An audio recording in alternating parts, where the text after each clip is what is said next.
Fala galera, grande abraço para você que acompanha o canal Orlando Batista Esportes. Duas partidas serão realizadas nesta quinta-feira pela fase oitavas de final da Copa do Brasil, jogos de volta. Às 8 da noite em São Januário, a equipe do Vasco joga diante do CSA.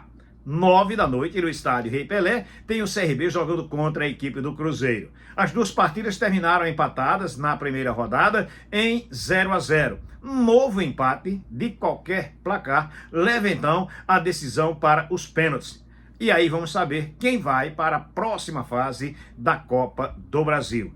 Tem ou não tem favoritos nessas duas partidas? A partir de agora eu bato um papo com ele, o Matheus Guimarães, que apresenta comigo de segunda a sexta-feira, a partir de 12h30 da tarde até as 2 da tarde, Gazeta News Esportes no canal 525 da Sonet, claro, aqui em Maceió. Ou então você pode acompanhar também a gente pelo canal Gazeta News AL no YouTube. Ele também é meu colega de trabalho no Timaço na Gazeta. Excelente comentarista, excelente produtor, excelente repórter. E aí eu tenho a honra de recebê-lo aqui no canal. A partir de agora, um papo bem legal com o Matheus Guimarães.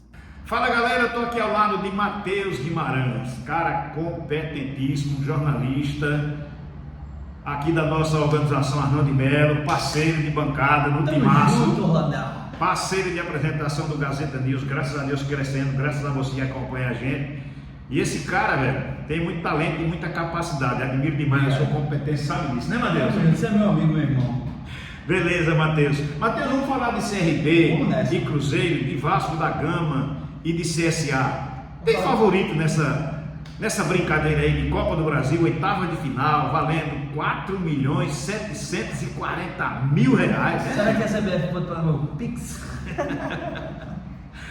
Rapaz, de favorito tem, Rondão. É inegável que a gente pegar aí o orçamento que Cruzeiro e Vasco tem em relação para Cruzeiro e CSA, o CRB fica atrás do Cruzeiro e o CSA fica atrás do Vasco. Ficou até curioso, né? Porque ficou o Alagoano que tem mais dinheiro e o time que tem mais dinheiro, e o Alagoano que tem mais dinheiro e o time que tem mais dinheiro, que é o Vasco. Mas assim, por exemplo, um goleiro do Vasco saiu agora no notícia de renovação, R$930.000. Deve ser a folha do CSA. Deve ser a folha do CSA. E aí você tira o Coutinho, que apesar de ser uma parceria com uma patrocinadora, também já deve ser nesse bolo aí entre 900 e 1 milhão. O Verrec 900 e pouco também. Então assim, é inegável que do lado do Vasco o favoritismo é o Vasco em relação ao CSA, e ainda tem um plus, né, que é o Vasco jogar lá em São Januário, mas o Cruzeiro, mesmo jogando fora, tem uma das melhores campanhas fora do país, tanto da Série A como das outras divisões, e é um time que esse ano até nem tanto, mas do ano passado para cá, do meio do ano, quando o Pedrinho chega com a SAF, você tem aí um dos maiores investimentos do Brasil. Tirou 2 jogadores do futebol italiano, trouxe o Gabigol, trouxe o jogador do futebol argentino dos 6 maiores, então assim, um baita investimento. Jogadores do Corinthians, né? Porque Fagner não ganha. Isso, Fagner, exatamente. Então assim, é inegável que o favoritismo é deles, mas sempre bom frisar, não é aquele favoritismo que nem antigamente. Eu ainda, apesar sobrando, né? Eu apesar de não ser tão velho, cheguei a ter uma época que quando a gente cruzava aqui, teve um ano, acho que em 2014, que CSA e CRB pegaram São Paulo. Os dois, um na segunda fase e outro na terceira. Os dois perderam e todo mundo sabia que os dois iam perder, por conta que era outra realidade completamente diferente. Mas agora vejo um Cruzeiro que é favorito, mas o CRB pode eliminar, e obviamente o CSA que não é favorito, mas também pode eliminar a equipe do Vasco da Gama.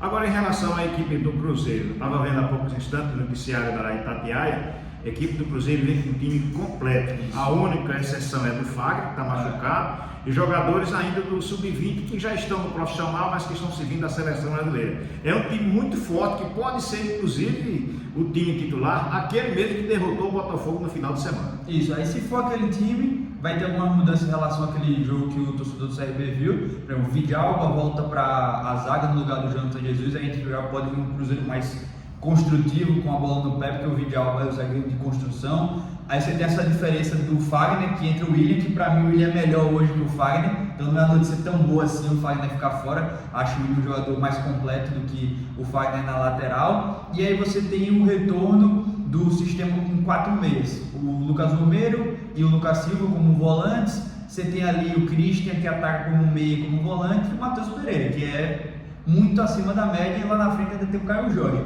Aí o problema é quem vem do banco também, né? Que aí você, por exemplo, Gabigol volta pro banco. Aí no segundo tempo você pode ter um Gabigol, um Bolacier, um Wallace, um Matheus Pereira. Então é uma equipe muito completa, a equipe do Cruzeiro, que inclusive o próprio Leonardo Jardim já falou que, apesar de ele falar que falta um driblador, falta um jogador aqui e acolá, ele mesmo sempre vira e mexe, elogia, porque praticamente o Leonardo Jardim não contratou. Desde que ele chegou, ele mal pediu contratações ao Pedrinho BH, ao Alexandre Matos, que comanda agora a parte de futebol do Cruzeiro. Então é um elenco que o treinador já gosta muito. Imagine se contratar 2 jogadores que está aí no mercado, e fica muito forte para o final do ano.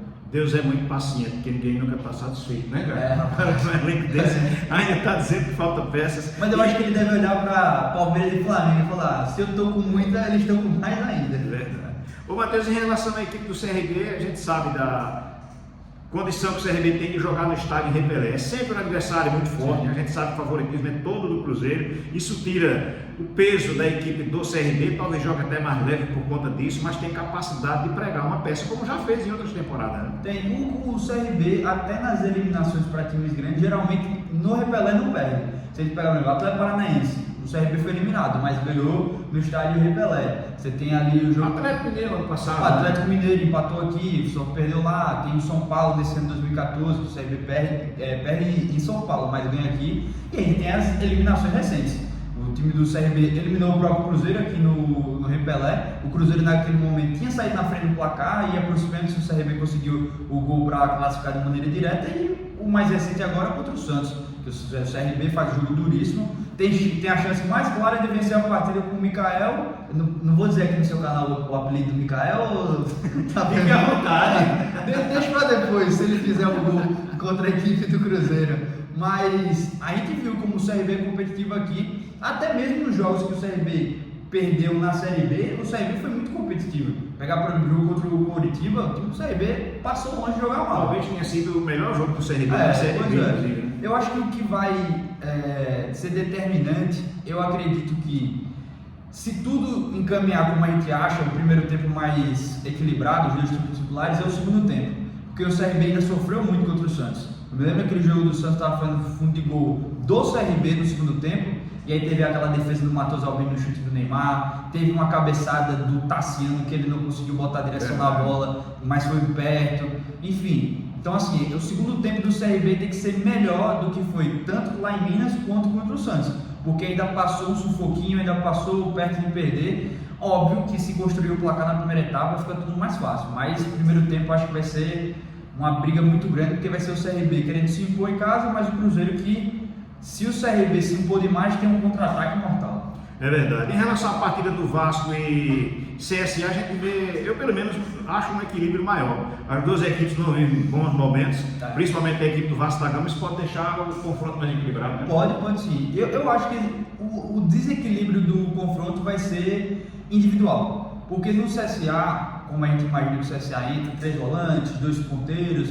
aí a gente pode ver um CSA mais reativo. E aí quando o time joga reativo, como foi o próprio CSA aqui no estádio de Pelé, você joga por 1 ou 2 bolas. Não tem muito para onde correr. Vai jogar por 1 chance, 2 chances, se você perder, você fica muito longe de acabar se classificando.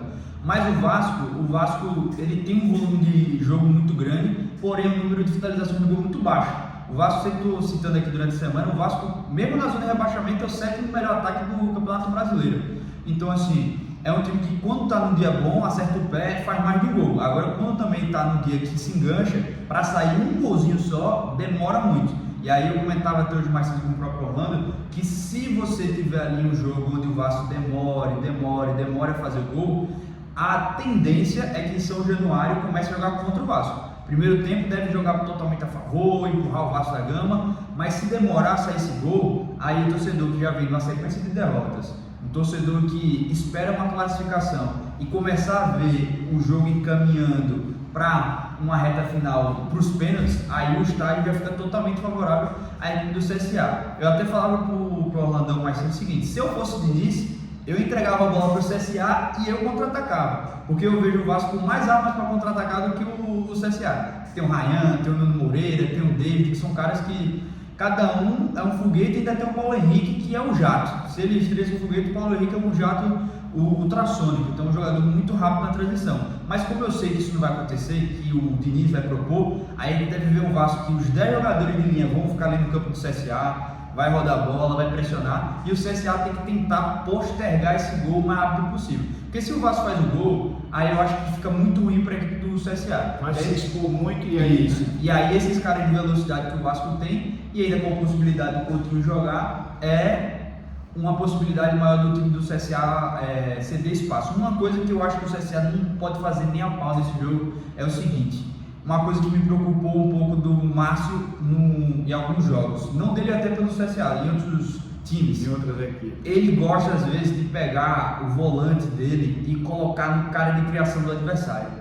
O Coutinho é bom o suficiente para saber jogar desse jeito. Coutinho é bom o suficiente para arrastar essa marcação, por exemplo, do Nicola, para abrir o espaço no corredor, e aí o Nuno Moreira, o Ryan, usar esse corredor central. Eu acho que é uma coisa que o Márcio não pode se dar o luxo de fazer numa partida como essa.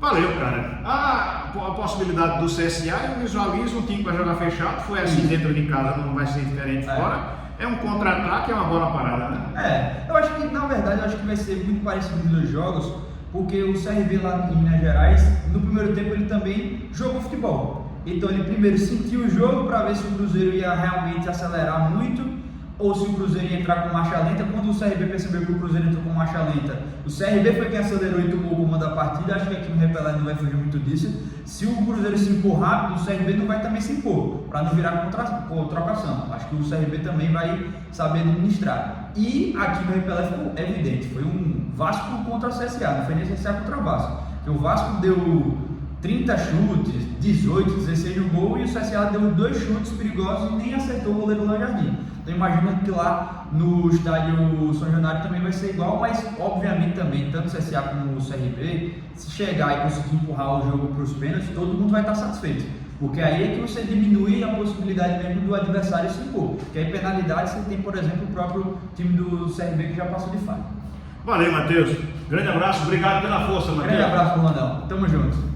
Tá aí então, Matheus Guimarães, jornalista, gente boa demais, grande jornalista, muito competente, muito inteligente, de uma memória esportiva privilegiada. Você vai longe, garoto. Que Papai do Céu continue te abençoando. Abençoando você também que acompanha o canal Orlando Batista Esportes. Para você, tem favoritos nessas partidas? Aponta aí, qual a tua opinião? E não esquece de deixar o teu like, compartilhar o link com outras pessoas e de fazer a tua inscrição. Se você não é inscrito no canal, faz a inscrição, ativa o sininho, porque assim você recebe as notificações. Valeu? Grande abraço para todos, fiquem com Deus.